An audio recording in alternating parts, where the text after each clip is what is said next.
先回答问题，望星谷值得去吗？值得，但是它也并不是完美的，有很多问题。接下来给我3分钟，我将跟您分享望星谷的优点与缺点，仅供参考。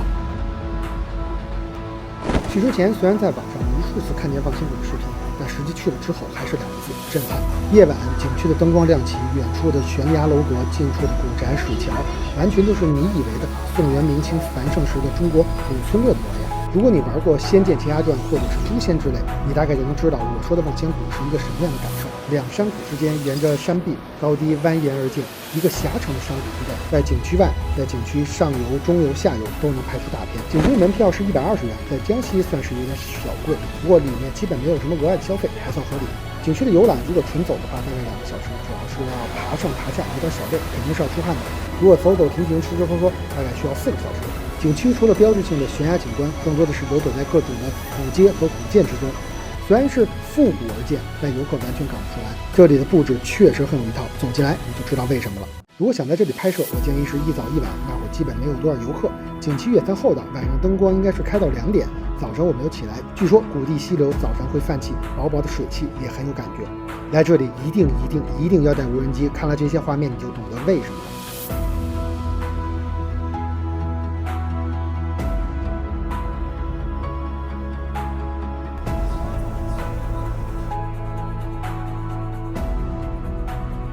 景区的消费主要就是吃喝，大量的都是单价10到20元的小吃，一圈走下来，人均30-50块钱基本就够了。当然这里有档次好的饭馆，差不多人均100-200也就可以。望星谷里有酒吧、KTV、健身房、娱乐场所等等，但这些对比起来都是辅助的。这个优点咱们不能忘了缺点。首先它就是远，无论是上饶机场还是上饶的高铁站，开过来基本都要1个小时，前提是你要先到上饶。我从北京飞过来大概2个多小时，但对于江浙沪和福建的用户来说还是可以，高铁1个小时就可以到达上饶的高铁站。来望星谷最好连着上游的三清山、黄岭、婺源一起走才合适，非上饶周边的游客单独玩这里就显得纵深有点不够了。江西的热在这里有着明显的体现，我们9月出来的，这里还是盛夏的模样，白天甚至是傍晚走都一定会出汗，夜幕降临下来之后才能完全感觉到舒服。如果不是暑期带孩子没有办法，我建议您还是错过夏天。至于人多的问题，我之前看到上仙谷节假日和寒暑假基本是爆满，考虑到他们相对狭长的栈道和街道，估计走起来会比较痛苦。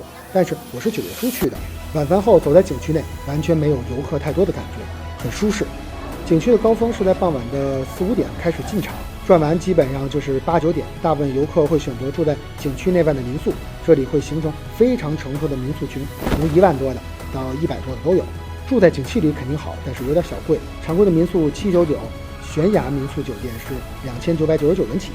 尤其是住在悬崖民宿确实非常有逼格，适合发朋友圈。下一期我会单独介绍这个以及它的住宿，但是它也有它的问题，距离民宿的中心点有点远，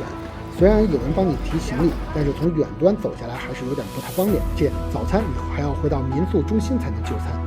如果有送餐服务或者高逼格的悬崖酒店直接有免费的早餐送上来，那我觉得应该会更好。纵然已经转过了国内外的不少小城和古镇，但确实没有经历过像望星谷这样有气势有层次的景区。如果不说，你确实看不出来它是一个古建古镇的还原，而且还原到人们心中的修仙之地。目前望仙谷正在修它的2期，马上就要竣工了，届时景深的纵深和层次感会更强，结合它的旅游开发的产品，我觉得可玩度肯定会更高。不过它的周边缺乏超级大城市，游客相对会比较分散。如果可以和上饶的3个5A、30多个4A 级景区做一个4到5日游，望仙谷肯定会成为你在上饶旅游中的记忆点，或者是串联其他景区的一个基点。关于望仙谷的感受还有很多，那大家有什么想去了解的，可以评论区留言或者私信给我。有关于什么旅游的问题，我们也可以在群里加入进来和我一起交流。